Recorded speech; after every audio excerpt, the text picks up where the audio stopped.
Good evening, and welcome to tonight's MPC Guest Authors Series event featuring novelist Tara GOEDJEN. I'm Henry Marchand. I'm with the Creative Writing Program and the English Department here at MPC. And every semester, as director of the Guest Authors Series, I have the privilege of bringing a writer or more to campus for a public reading like this. Also for a meeting with writing-inclined students at an afternoon class. And today, Tara was gracious enough to meet with the introductory creative writing class and some other students who stopped by, and our dean of, let me see if I get this right, our dean of instruction for liberal arts. It's a new dean. She actually came to the class and had some good questions as well. So it was a good conversation about writing and about Tara's experience as a writer and her experience in the publishing industry. There were a lot of questions about that. Lots of people want to get published. So if you have any questions about writing fiction, about Tara's work itself, or about publishing, you can ask Tara that after she reads from her book and talks about it a bit. We do a Q&A. And then after that, she will sign copies of her book for you. Obviously, you know the book is called The Breathless, and it is really good. I wrote it. I wish I wrote it. I read it. It came out October 10th. It's fresh off the presses, and we got a bunch of them back there. And I hope you'll buy a copy at the end of the event and have her sign it for you. They make great gifts. Buy a couple.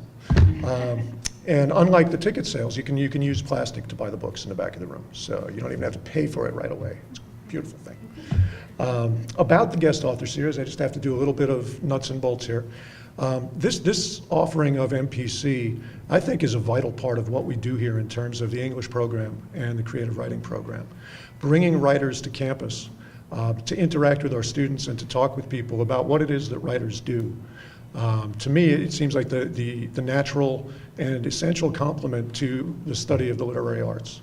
To learn something well, you learn from people who do it, and that is something that this series enables you to do. And I'm glad to be part of it. These events don't happen just because of me. There are other people who are involved in this, including most especially Michelle Brock, who is the division office manager in the humanities, without whom not a thing gets done. Diane Boynton of the humanities, our chair, is a great booster and backer of creative writing here at MPC, and I always thank her. And the series is also supported by a grant from the Arts Council for Monterey County. They help us to help you by bringing writers to town, and I want to thank them for it as well. As I said, we have a creative writing program here at MPC, and if you're interested in that, in taking classes, which will hold your feet to the fire and make you write like you want to, you can certainly learn a bit about our program from a brochure that's in the back of the room. You can go to the MPC website, mpc.edu, and a little search thing, put in creative writing, go to the creative writing page. And you can also benefit from using the library here on campus, where we have books by all of our guest authors. Everybody who we've had here as a guest author, the library gets copies of their work. So The Breathless will be available in the library, but not soon enough, right? You have to buy your own copy so you can read your own copy. But if you're interested in the authors that we've had here before, we have a YouTube page. You go to YouTube and you look for MPC Guest Authors Series, and you will find video, courtesy of Scott Rose and his helpers. They're video recording this tonight. You'll find video on YouTube of past guest author appearances, and you'll be able to find this one in a couple of weeks. So please avail yourself of all of that knowledge and information. Feel free to contact us at any time with questions about what we do here, the courses we offer in poetry, fiction, novel writing. Through the Performing Arts program, you can take screenwriting classes. There's all kinds of things here at MPC for people who are interested in writing. And I hope you'll educate yourself about those if you don't know about it already. And I hope to work with you in a class sometime. That said, all of that plugging of our things, I want to introduce Tara by way of saying that in the past, since I've been here the last 8 years or so, we've had writers come to us from all parts of California, from Oregon and Washington, from the Midwest, from the East Coast, but we've never had anybody come from Guam. And it startled me today to learn that Tara lives in Guam. When I first communicated with Tara about her writing and a possibility of her doing something here, she was living in Monterey. And I contacted her finally and said, wow, your book is out, let's have you in. And she's like, well, I don't actually live in Monterey anymore. And I thought, oh, well, that's unfortunate. But she said, but I'll be in town because the book is out and I want people to know. So she came in to do this. I didn't realize that this meant Guam, right? So I think you get the prize for most travel to be with us, and I appreciate the dedication to the cause. Before Guam, the one thing that I was going to kind of make a joke of with Tara is if you scan her biography online, you find out that she spent a good part of her childhood in Alabama, and then she got her PhD in Australia, right? Yeah. And she's also lived in Alaska. And these are all places with an A at the beginning and the end, and I thought she's weirdly obsessed, right? She won't live anywhere that doesn't begin and end with A. But then it turned out you got your bachelor's in Iowa? Yes. Okay, so that one kind of screwed it up. And then Guam, right? But she blames her husband for that one because he's in the Air Force, had to go. So that's ruined the whole AA thing. Not that you're in AA, but you moved. So what do I know? The Breathless is classified as YA, a YA novel, which means young adult. And I don't write YA, and I don't read a lot of YA. And I always, when I have writers here who write YA, I ask them how they define that. And you might want to ask Tara, if she doesn't address it in her comments, which she might, you might want to ask her about that, because writers always have different answers. And I found Tara's answer much less restrictive than some, actually, and that might be liberating for some of you who are worried about, how do you write for the YA audience, and what can't you do, and what do you have to do, and well, I think Tara gives you wings. You can relax and just write. So I want to say that The Breathless is, as far as I'm concerned, and I just said this to Tara, it's a Netflix streaming series in waiting. I really think this would really kick it if they made it as like a single season TV streaming series. They could do a great thing with this. And I hope they do, for Tara's benefit. If you enjoy dark, mysterious stories set in the American South, it's for you. If you enjoy stories of doomed love, it's for you. Love eternal, it's for you, right? Stories that call all kinds of metaphysical things into question, it's for you. It's got it all. It's a really enthralling, engrossing, entertaining, and kind of intimidating read. It's really well done, and I'm a big fan, and I am pleased to introduce the author to you and turn this over to her. So remember, she's going to read from it, she's going to talk about it, and then she's going to invite you to ask her questions. And if you want to write, and if you're interested in writing and you're writing yourself, please pepper her with questions about writing and how things get done, because that's why we do these things. We bring writers to you so you can learn from them. So without further ado, I know I've done a lot of ado, let me introduce tonight's guest author, Tara GOEDJEN.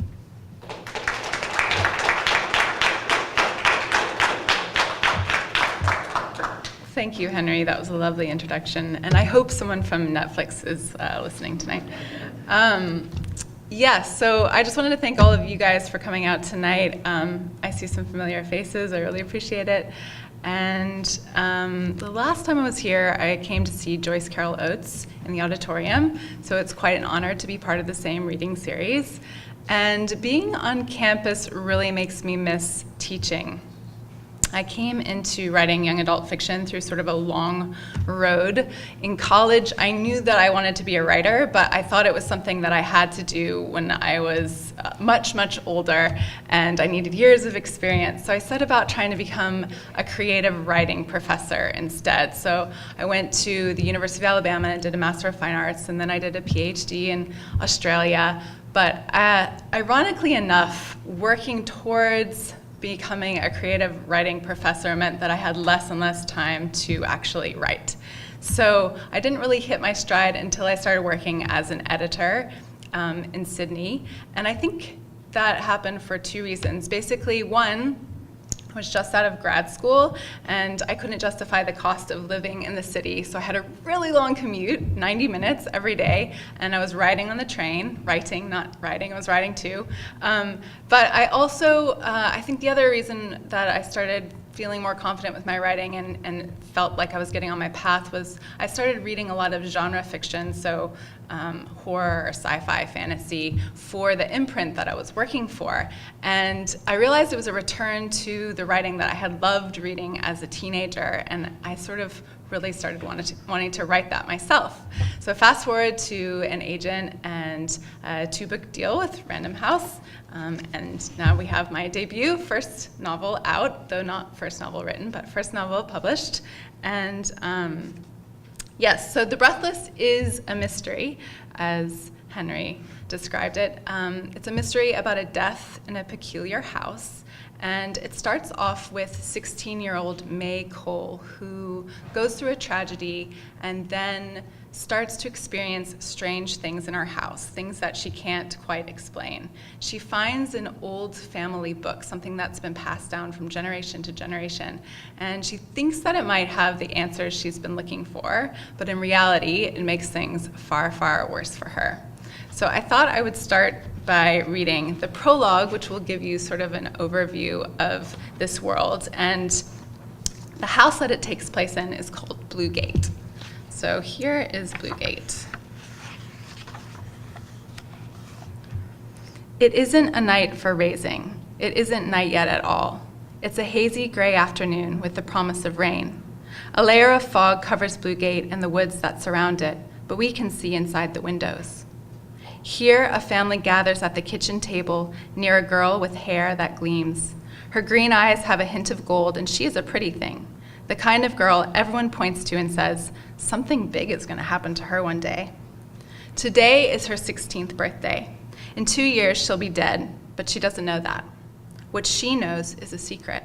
It's shiny and tempting, glistening like the girl's blonde hair, but she doesn't tell anyone, not yet. Her father carries in the red velvet cake with pink candles. Somehow he has never figured out that his girls don't like pink. Like all fathers, there are so many things he doesn't know. He just wants to see his trio of daughters as perfect. He wants to believe they are happy and normal and safe. But who is ever safe? His oldest girl blows out the candles, and then, after her stomach is full of sweetness, she tugs on her quiet sister's hand. Come with me. All right, the quiet sister says. She is good at saying yes, and this will get her into trouble later. 13 and small for her age, she trails Ro upstairs like a shadow. Listen, Ro says, there's more to our family than you've ever imagined. She does this, makes grand statements. When she speaks, everything seems bigger. The younger sister wants to be exactly like her when she grows up. The stories are real, Ro says. I'll show you. She pulls her sister into her bedroom with a body sculpted from swimming, her white tank top revealing strong tan shoulders. She grins, a bright smile that makes people feel special and loved. The younger sister looks at these things and thinks, how will I ever be like her? There it is, I found it in the house. Ro's voice is filled with awe. Sitting on her desk is a book. It is old and green and thicker than the Bible. Go ahead, Ro says, open it. But the younger sister remembers their grandfather's words, and her body goes stiff. Don't be scared, Ro whispers, her sugary breath at the girl's ear. Trust me, okay? I want us to share this. So they sit down on the bed together and look at one page, just one, the very last page of the book. It has a thumbprint in the bottom corner, and staring at that smudge makes the younger sister's world go dark. Neither girl realizes that life is both good and bad, dark and light, the way it has been since the beginning of time. Neither of them can see the shadows swirling around them, hovering close, because all shadows are drawn to the light. She is a bright one, this older sister, the 16-year-old girl who melts everyone she touches. But a single flame is not enough to hold back the world's darkness. Like we told you, she will be dead soon, so it happens. Though when a light goes out, it can be raised again. You just need a book that is like a box of matches. So that's the prologue, the shortest chapter of the book. And so as I said before, the story is told primarily through May's perspective, but it's also told through someone else. It's another 17-year-old, the boyfriend of Ro, her sister Ro. By this time you figured out that the tragedy is that Ro has died, which is not a spoiler because it is on the back of the book. But so the other half of the book is told through Ro's boyfriend. And I thought I would read a little bit from one of his chapters so you can see his point of view. And at this point in the book, he has been in a motorcycle accident, and he's trying to call his girlfriend, and she's not picking up, so he's gone to her house to try to find her. Here we go. The pain between Cage's temples flared, and he shut his eyes against it. When he opened them, his vision was blurry. After a moment, it slowly sharpened so that the house he was facing seemed to rise out of the trees themselves. Its high mansard roof slanted among the leaves, and its painted brick that looked more bluish than white spilled into the woods. He faltered, his boots heavy on the gravel all of a sudden. He stared up at Bluegate, trying to see into her bedroom, and then glimpsed someone at one of the upper windows. It was a huge house, the kind that couldn't be taken in with just one glance. If a house could be lanky, this one was. On the outside, it was too tall, had too many pillars on the wraparound porch, and its spire was crooked. Inside, the rooms were strangely shaped, full of unexpected corners from the attic to the basement. Roe loved it, but to him, Bluegate had always felt off. His mother would say he was being superstitious like his dad, but he couldn't help how he felt. Something was wrong with the place, even if he couldn't say what it was. The shadow at the window was gone now, and he started for it again. It wasn't dusk yet, but the porch light was on, and that burning bulb seemed like a beacon. Cage strode down the gravel drive. The rain had stopped, but his stolen clothes were still wet, and his skull was throbbing. If he'd been in the hospital overnight, Roe might be worried. They'd been fighting before he'd rode off, that much he knew, but she still would have expected him to call. His mother never gave much good advice, but she said to always apologize to a girl if she was angry, even if you weren't sure why. So he'd apologize. He'd knock on the door, and Roe would answer. He'd say he was sorry, and she'd make things okay. That was part of her magic. She'd help him find his bike, or what was left of it, and then he'd drive to the docks in the Gulf Shores for work. Simple. He walked past a pair of beech trees to the yard and the crumbly fountain, and then took the porch steps 2 at a time. The rocking chairs were empty, and so was the porch swing. Its chain was broken, and it hung crooked. The red paint on the door was fading, peeling away. Could take a brush to it if Sonny would let him. He knocked once and then waited. No answer, so he rapped the iron knocker and then felt something soft weave around his ankles. A small black cat, one of the strays Roe looked after. He leaned down and put his hand next to it, let it nuzzle against him. Footsteps came from inside the house, and the cat darted into the bushes. Cage straightened, but no one opened the door. He knocked again, louder this time, and then waited what seemed like forever. The door opened just a crack. The metal chain still latched. Roe's younger sister stared at him, her brown eyes wide, that half-curly hair of hers long and loose and no makeup on. She was the kind of girl who didn't know she was pretty and didn't care either, not like Roe, who knew but didn't hold it against you. "Hey, can you get Roe for me?" Without saying a word, May slammed the door in his face. His head was starting to throb again, and this wasn't helping. He wanted a hot shower, some food, and a gallon of water. His thirst was sucking his very soul dry, but mostly he just wanted Roe. And now he's stuck out here with the door locked. Roe must be angry with him for sure, had even told her sister about their fight. He knocked again. "Come on, May." He swore he heard breathing on the other side. May had always been a bit off the beaten path, wild animal shy and nothing like Roe. "You still there?" he said. "Mind letting me in?" When he was about to turn away, maybe throw a pebble at Roe's window the old-fashioned way, the door opened again. Her sister was staring at him, the chain still latched. "You know I'm here," Cage said. Her lips parted, but she didn't speak. She looked confused, almost stunned, the look of someone who'd taken an elbow to the head. That dazed stare, then the rapid blinking, like she was surprised to find herself standing in front of him. "Look," Cage said, "I crashed my motorcycle. Can you please get Roe?" "You want Roe?"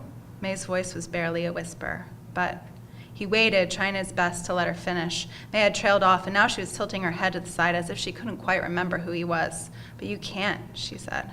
Her sidestepping was frustrating the hell out of him. "She might have told you I can't," he said, trying to keep the bite from his voice. "But I need to talk to her." "I don't understand."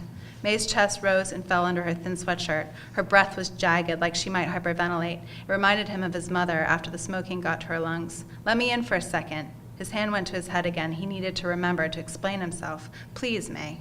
He tried to swallow, but his throat was too dry. After a long moment, May slid the latch and the door swung open a bit more. She stood there, blocking the entrance, even though there was nothing to her. She was all sinew and timid as anything. He thought about pushing her aside and hollering for Roe, but instead he let out a breath, wiped his boots on the mat. "I'm trying here real hard," he said. May was still gaping at him. He glanced over her shoulder and caught a face in the shadows. But no, it was just all those portraits on the walls. "I know she's home," he told her. "I saw her at the window." She put her hands up to her mouth and blinked like she was holding in tears. Look, he said, look, don't worry, I'm not mad. She took a step back, and he saw his entrance and went for it, lunging through the doorway. The foyer reeked of needed air. She upstairs? May's hands fell away from her face, and she was doing that weird breathing again. Talk to me. She, a banging noise behind them. Cage turned to see the other sister barging into the foyer. Elle was taller than May and looked a little like Ro if you took Ro's face and stretched it out. Listen, he started. Get away from her, Elle snarled. She lifted something, and his chest knew what it was before his eyes did. She was holding a rifle. His heart was going thud, thud, thud, thud, and he was vaguely aware of May beside him. Call the cops, May, Elle said. Why the cops? Hey, I know your sister and me got in a fight, but stop. Elle cut him off. Keep your hands up and shut your mouth. Elle, May snapped out of whatever daze she'd been in and finally moved. Put it down. If Elle hadn't had the gun, Cage might have laughed, but she was serious, her face tense with anger. Turn around, she said, the rifle aimed at his chest, slowly. He didn't want to turn around. Elle wasn't going to shoot, but the thought of putting his back to the barrel made him feel sick. He stayed facing her, his muscles frozen up. It was hard to think with the gun pointed at him. As many fights as he'd been in, he'd only ever had one aimed at him once, and that had been at his mother's place. This is a misunderstanding. Shut up, Elle said, and then came the unmistakable click. So I'll stop there. Yeah.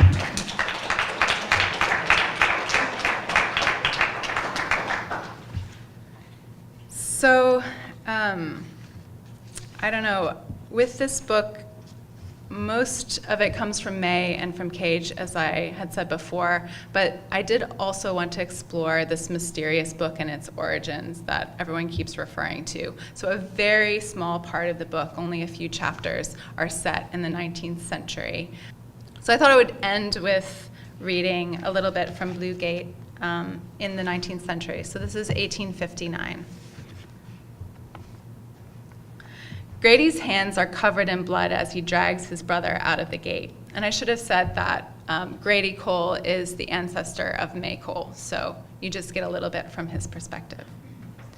So his hands are covered in blood as he drags his brother out of the gate. A dark smear runs over the dirt. Jacob, Jacob. His little brother's face is smashed near his left eye from the horse's hoof, and his shirt is torn. Grady puts his hand on Jacob's chest. No heartbeat. He lurches back, his palm warm with blood. No, Grady says, his voice shaking. No, you're okay. But his brother might be dead, and Grady can hardly breathe. This can't be happening. You'll be fine, you hear me? He looks toward the house. His father isn't home. He's still visiting a patient and won't be back until tomorrow. There's no time to wait for him. He has to do something. But what? What? And then a chill shoots down his back, and it comes to him. A half breath later, he's carrying his brother in his arms as he runs, Jacob's head bobbing against his shoulder. There's only one place to go. Grady swallows down the dread in his stomach and keeps running into the woods. Help, he yells, please help us. He still knows the direction of the cabin, knows it from the way his hair prickles at the nape of his neck. He charges forward, weaving around trees and dodging branches, his brother heavy in his arms. Grady runs deeper into the woods, frantically searching for the old cabin. Here, the trees are closer together, and the sun is blocked from sight, but he keeps going, despite his father's warning. This is for Jacob, anything for Jacob. You'll be okay, Grady says, his breathing ragged. He can't look down because he's afraid of what he'll see. The bruising, the wide gash across Jacob's pale brow.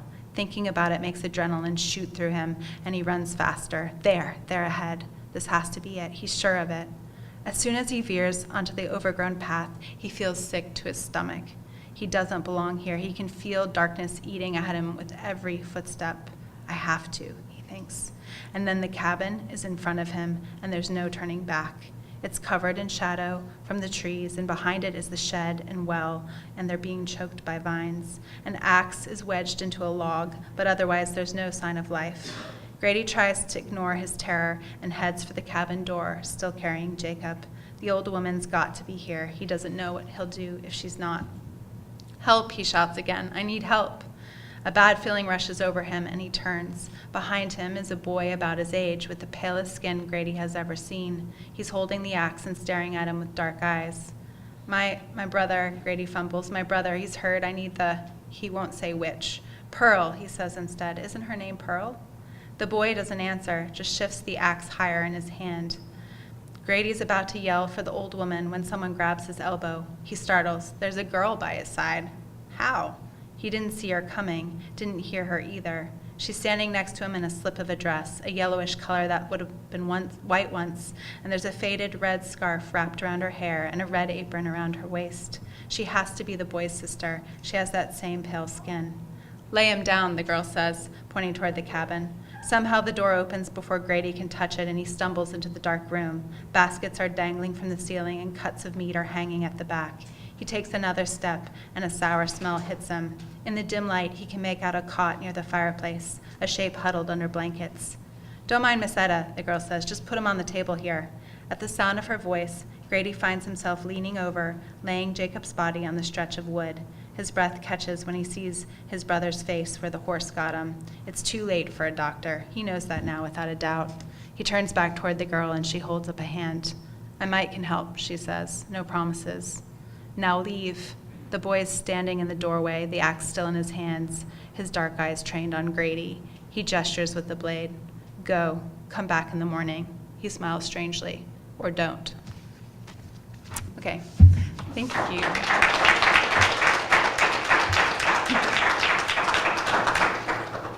I'm curious, what was it that led you to tell this particular story? What was kind of your inspiration or your thinking process that led you to this one? Sure.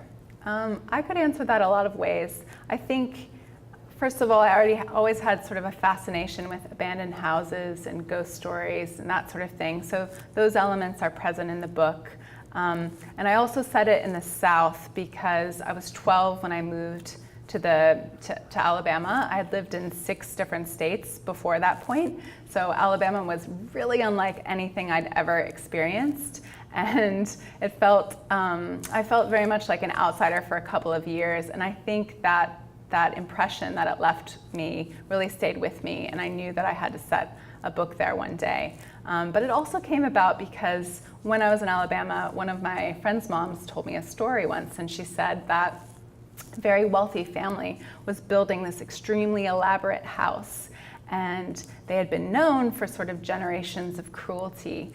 And when they started work on the house, all these things went wrong, and misfortune sort of touched everyone who had a hand in building the house, to the point where someone died fixing the electricity, and maybe the child in the house died, and eventually it was abandoned. And I think that story really stayed with me. So I knew I wanted to sort of create a book about a house where a family felt trapped. When writing something that you wish to have like an underlying current of suspense, how do you give advice on slipping in that tension and suspense without being obtrusive, even in the scenes that aren't like necessarily like a big fight scene or anything, that are just kind of working their way up to the moment? That's a very good question. I hope I've successfully slipped into suspense, but that's a lot of S's, by the way. Yes, I think always you want the reader to know that something bad might happen in terms of tension, let's say. And it could just be that a character isn't getting what they really want in terms of something bad happening. It doesn't mean that someone needs to die. But in a suspense novel, generally speaking, the stakes are a little higher. And you want the reader to know that something bad might happen, but they won't know when or where. And you also want them to care about the character enough to be sort of on tenterhooks, wondering what might happen to them.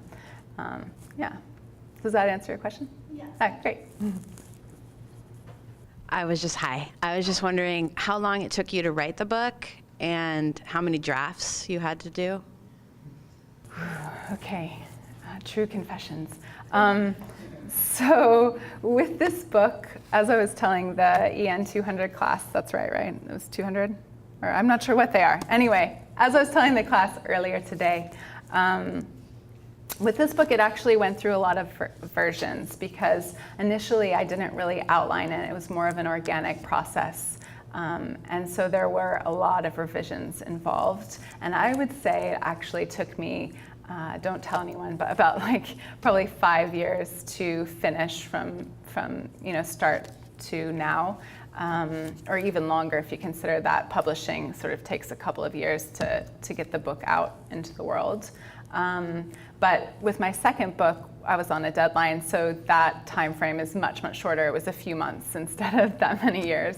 So I think with your first novel, if you don't have a deadline, you obviously have the luxury of time and you can kind of play with it a little bit more. And but once you're sort of in the on the publishing train or whatever you want to call it, they kind of expect you to keep generating material faster. So you have to be a little bit smarter about how you envision novels, I think, and outline ahead of time, which are things that I wish that I had done with this book. I think it would have been a clearer journey if I had done that. Can you talk to us about the agent process? Proposals, and how many did you put out? How many finally responded? How did you get connected with your current agent? Okay, sure. And if I forget one of those questions, just come back and ask.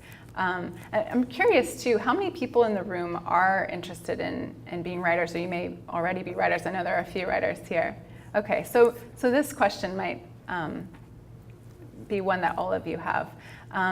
So basically with the agent process, I'd say the best thing to do first and foremost is make sure that you've got a manuscript that's really ready to go. So don't rush the process. I think that sometimes the worst thing people can do is think that they're ready, but they haven't shown anyone their manuscript, or they haven't done their due diligence and checking for errors and that sort of thing. So you want to make sure that it's very professional looking, first of all. So once you've got something that people have read and you're confident, you're ready to go with it, you draft a query letter. So there's plenty of examples online for templates for query letters, because there's sort of basic things that need to go in them to show them that you've done your research and you know sort of how to play the game, so to speak.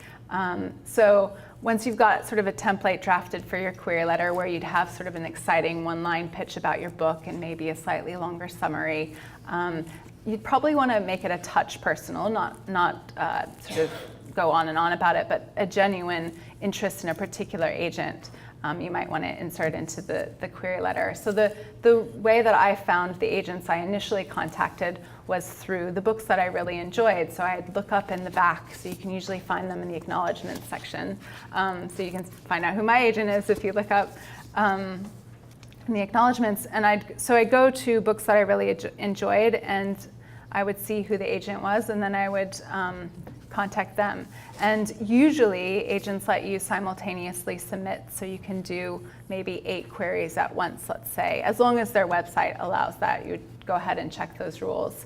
And then you basically send out these query letters, and you hope that the agents want to see a partial or a full of your manuscript. And at that point, you can kind of gauge the success of your query letter, because if nobody wants to read it, I mean, there could be outside influences, like maybe they're not taking on new clients, so don't get totally discouraged. But maybe if nobody wants to read this manuscript, but everyone, that your critique partners and everyone thinks it's ready to go, that maybe it's your query letter that needs to be a little bit better. So if you get some responses, then you send out your partials, and hopefully you get an opportunity to talk on the phone with a few agents who are interested in your work.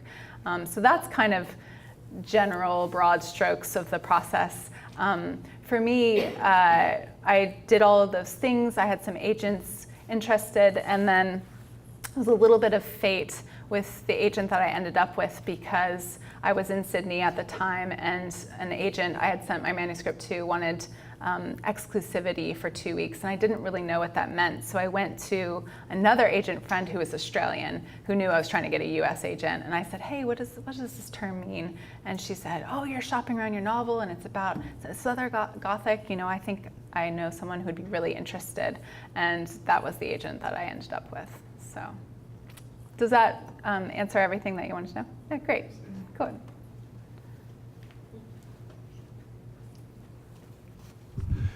Before you got up to the agent step, what sorts of feedback from other people helped you, and how did it help you?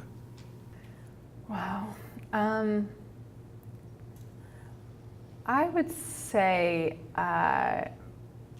probably some of the best things for me in terms of getting feedback from people is feeling like I'm part of a community and feeling inspired by the work that they're doing as well.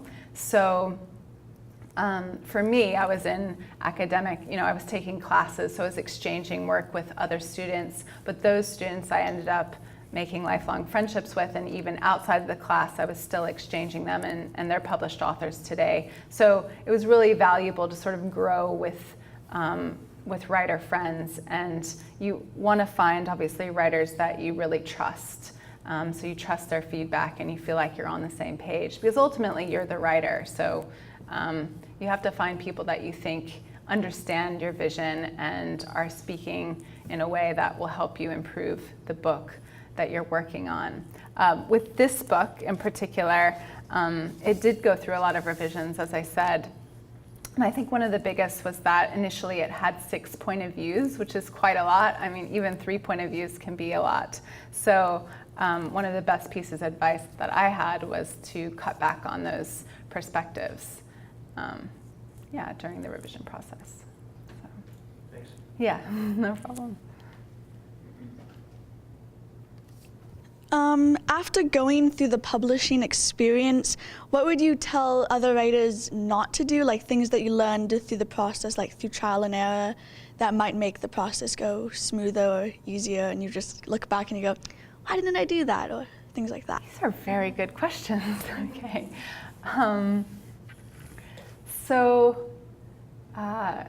think one of the things that I would probably say to a previous version of myself was, I would say probably like continue to go forward with manuscripts, and even though you have a story idea, don't stop there. Just write until you have a draft. I mean, I think my process may have taken longer than I would have liked, because for many years I had so many ideas, but I didn't think that, like in high school and college, I didn't think that I was at the point where I was capable of writing a novel. And I see a lot of writers today who are getting contracts out of college, and those may be rare, but I think there's value in learning how to craft, if you want to write a novel, learning how to write a novel by actually just writing one and then working at it. Maybe that will never see the light and it will stay in a drawer, but at least you have something that you finish that you can work at. So I would say, like, to jump a few steps, just write the novel and then write the next novel and keep going,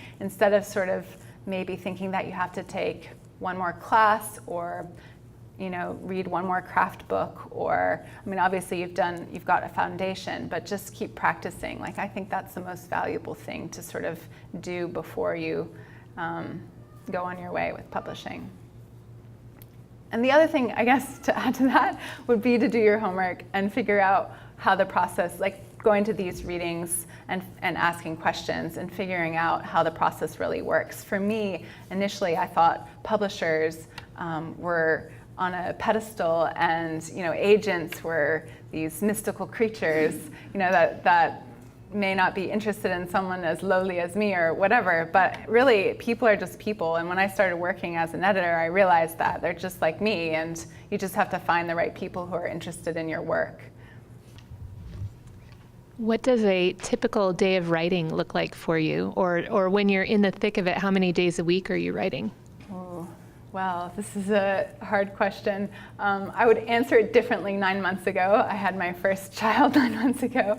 So pre-child, things looked a lot different. I was trying to write every day. I think for me, the best way I can write is by immersing myself in the world as much as possible and pulling really long days and doing it over and over and over again until the draft is finished, and then taking some time, because that's sort of a burnout pace, taking some time to let it sit and then sort of go back to it and reread and see how it feels. So I used to love spending as much time as I could. As an example, I'm co-writing a book with a friend, and we lived in different territories, because it's Australia. And so we both had different jobs, and we only had a couple of weekends to work on it together. So we would spend 6 a.m. to midnight working on it. and did that over a series of weekends, and then had a month where we worked straight on that draft and finished it. And it felt like by the end of it, we were sort of living in this world of our book, and you sort of feel hazy about the real world. And that would be ideally how I'd like to draft novels. Now, I obviously don't have that kind of luxury of time where I can spend all day on it. So it's more about not being precious and just trying to get in as many minutes as I can during the day and just going for it and knowing, mentally preparing myself. For all of you who are writing with other jobs, right, or other responsibilities, maybe you're thinking about what you want to write even though you're not in front of a computer writing it. And in that way, it sort of takes shape in your mind and your imagination. Yeah,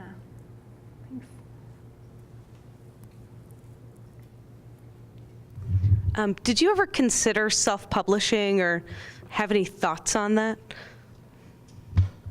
I am the sort of personality where I would feel self-publishing would be extremely daunting because the writers that I know who are self-published really do it all, and they do it really well, and they know everything they need to know about publishing because they can put a book together, they can edit it, or they might hire an editor, they can market it, and they know how to get it into the right places and sell it and that sort of thing. So I've seen it work very successfully for some authors, but you really have to have a lot of initiative, a lot of enthusiasm, and a lot of energy, and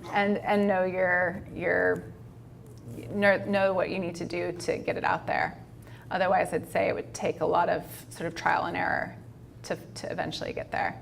So I never considered it just because it seemed like a huge task, though I know people who do it very well.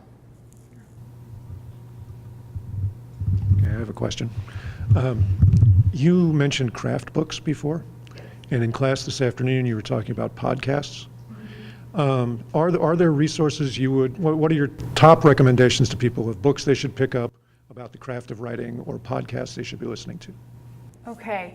I'm hoping that I'm not going to get this title wrong, but recently I read a book by an agent and a writer called Donald Maass. I don't know if you all are familiar with him. I think his last name is spelled M-A-A-S or M-A-A-S-S. But he wrote The Emotional Craft of Fiction, and I think that was by far one of the best books on craft, at least for me and what I was looking for at the time. I also, of course, I like Save the Cat by Blake Snyder. It gets a bad rap sometimes, as it probably should, but there's some interesting things in there in terms of plot and helpful things, I think. I'm a big fan of a couple of podcasts because I find them inspiring as I do the craft books. Writing in Real Life is a podcast that I started listening to recently, and that is, the co-hosts are a husband and wife team. Morgan Baden works in publishing, and she writes as well, but she's, I think, on the marketing side of publishing, and Barry Lyga, who's a sort of well-established MG and YA author.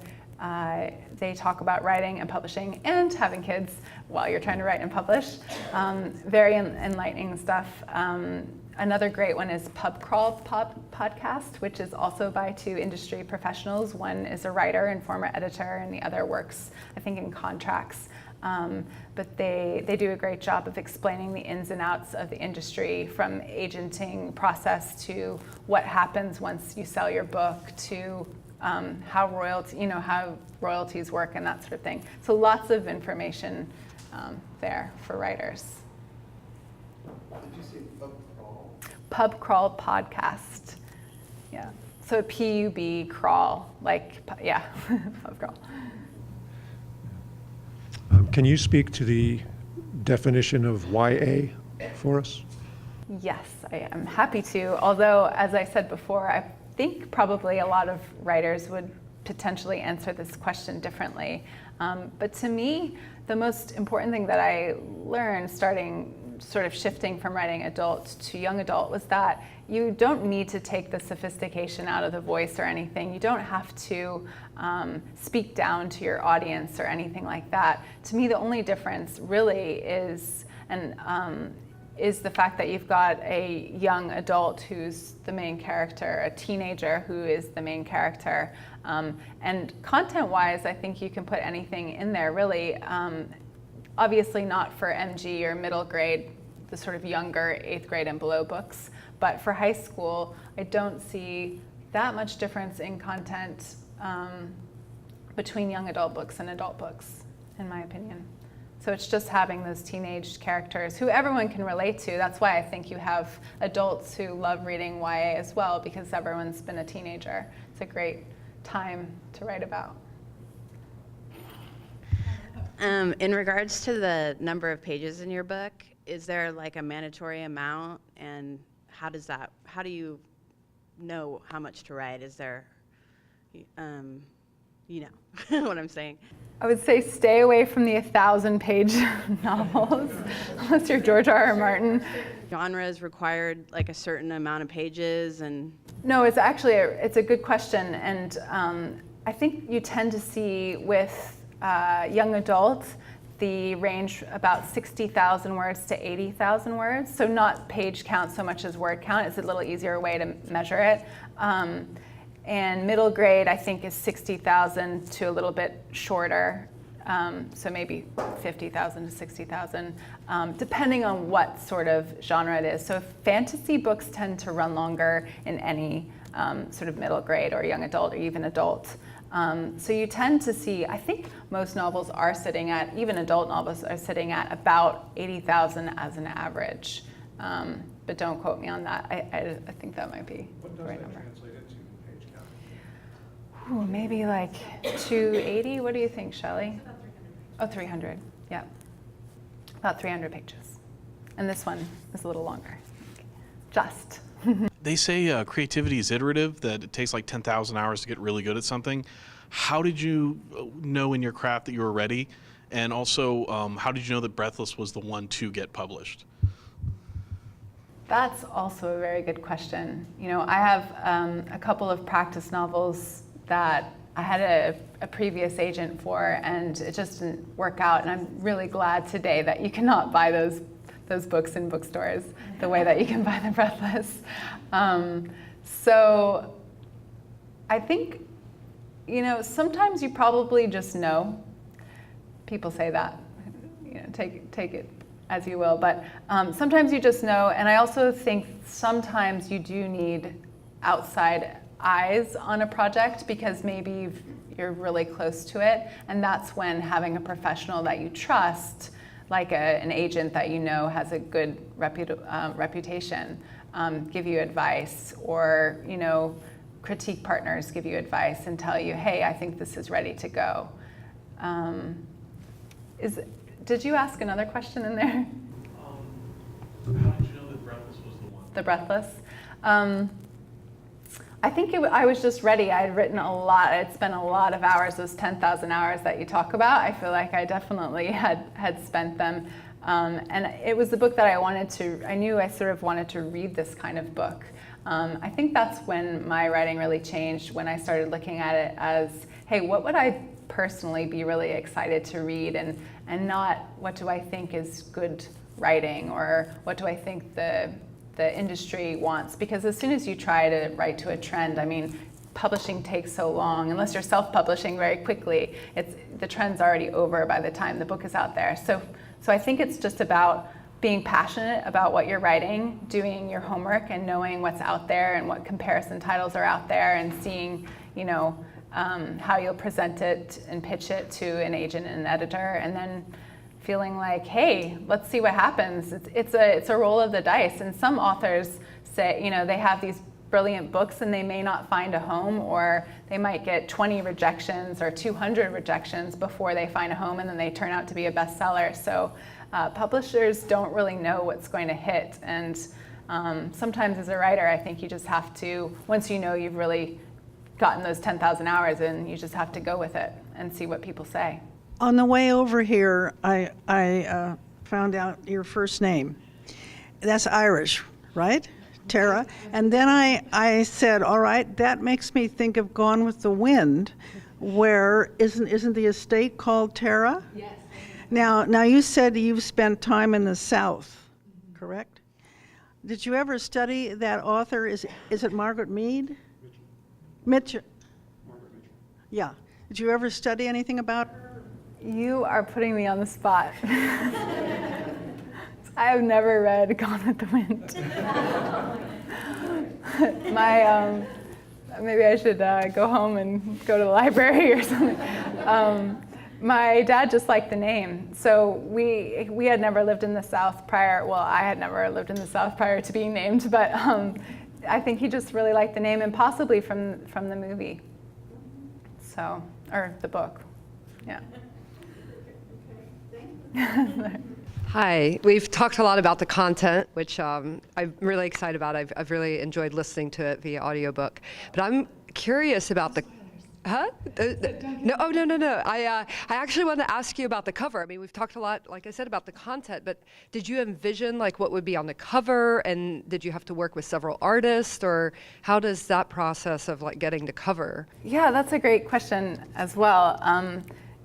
If you were self-publishing, you would definitely have, I think, a big say in what you were choosing, because you're sort of initiating everything. But once your book is in the publisher's hands, it tends to be their choice, and they will give you the feeling that you can sort of contribute to what goes on that cover. But it doesn't mean they'll necessarily listen to it. I think some publishers are better than others. I think my publisher would have listened to me if I had said, oh no, not that cover. But I was really pleased with what they showed me. And this was sort of the third draft. So they sometimes will show you a few different versions and sort of get your feedback. And I think they tend to work with an in-house designer, and they might freelance it out to other people, and they'll probably have a cover meeting where they get a lot of editors in the house sort of weighing in on what they're doing. And then they'll go to the marketing department and make sure that they're on board with the cover as well. So there's a lot of people talking about your cover, I think, but maybe not you so much. Yeah, so. Is the assumption that people judge a book by its cover? I think so, yeah. I think even, especially in young adult fiction, I have heard. When Christopher Moore was here, novelist Christopher Moore, he had said that his second biggest thrill as a novelist after the initial publication of the first book was when he got veto power over covers. That's what I was going to say, actually. If you're a big enough author, perhaps that answer would have been entirely different. Yeah, you think writers have control over things. They really don't. Yeah, another question back here? Where was this? Dan? Going back to YA content, I've got sort of a two-pronged question here, but I'm just wondering, do you have in your mind any other parameters that define YA in terms of content? Two areas I'm thinking of is one is what should or should not be in there for the age bracket, okay? And the other one is what can be in there, what is believable for the reader. An example would be, well, the character wouldn't do that because they don't know enough. They're just teenagers. And the other one is, of course, well, I don't know if we should be having teenagers reading this level of detail in this relationship, et cetera, et cetera, et cetera. You have any thoughts about that? I think that's sort of left open to the particular writer and the editor that they find. I mean, some editors my editor loves dark material, right? But she might not be, but some other editors might say, hey, that's way too dark. I don't want that as part of, my list. So I think content-wise, it's sort of on the shoulders of the writer to determine what they want to put in there, and then of course the editor as well. And so that's why you see a range of books out there. And yes, sometimes it is hard to believe. I mean, you do get your superhero or your spy books that are young adults, and so they feature a teenage spy. And I think you can make that believable if you've sort of told the story the way that it should be told. So there are probably ways to do that well, and there are also many, many ways to do that poorly. So that's going to be sort of just on your shoulders and your editors.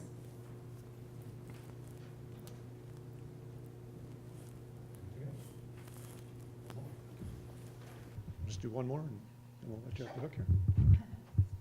Well, this will be a good last one then. What can you tell us about your next book? Ooh, thank you for asking. So my next book, I'm really influenced by place, and maybe it's because I moved around a lot when I was a kid, and places always struck me different ways, and I loved sort of hearing the stories and the histories and the legends of particular places. The second book is set in the California desert near an Air Force base, near Death Valley, actually. And it's more of like a sci-fi conspiracy thriller, and I think inspired by some of the sci-fi movies that I loved as a teenager, and I would describe it as a cross between Donnie Darko and Arrival. So. Yeah. Well, that sounds marketable. All right, thank you. Netflix, did you hear that? But thank you guys so much. You had such lovely questions, so I really appreciate you coming out.